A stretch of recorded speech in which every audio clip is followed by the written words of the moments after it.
नमस्कार। आज 29 जून रात्री महाराष्ट्रात वाढणार पाऊस। पाहूया सविस्तर जिल्हानिहाय हवामान अंदाज।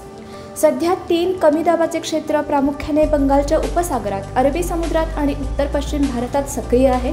त्यामुळे महाराष्ट्र, झारखंड, ओडिशा, पश्चिम बंगाल, उत्तराखंड, हिमाचल प्रदेश आणि दिल्ली, हरियाणासह उत्तर पश्चिम भारतात जोरदार पावसाचा अंदाज आहे। कोकण विभागातील मुंबई, ठाणे, पालघर, रायगड, रत्नागिरी, सिंधुदुर्ग जिल्ह्यात रात्री ढगाळ वातावरण राहील, तर इतर काही ठिकाणी मुसळधार पावसाच्या सरीसह विजांचा कडकडाट आणि जोरदार वारे वाहण्याची शक्यता आहे। पश्चिम महाराष्ट्रातील पुणे, सातारा, कोल्हापूर जिल्ह्यात घाटमाथ्यावर जोरदार पाऊस पडण्याची शक्यता असून रात्री हलक्या ते मध्यम सरींसह ढगाळ आकाश राहील।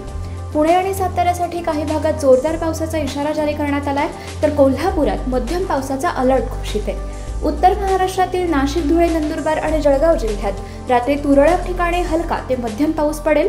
बहुतांश ठिकाणी ढगाळ वातावरण राहील। नाशिकच्या घाटमाथ्यावर जोरदार पावसाचा इशारा देण्यात आलाय।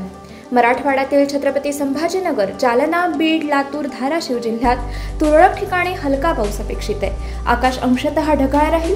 मराठवाड्यात मुसळधार पावसाची शक्यता कमी आहे। विदर्भातील नागपूर, अमरावती, वाशिम, यवतमाळ, चंद्रपूर, गडचिरोली जिल्ह्यात रात्री मध्यम ते मुसळधार पावसाची शक्यता आहे। विशेषतः चंद्रपूर आणि गडचिरोलीत जोरदार पावसाचा अलर्ट जारी करण्यात आलाय।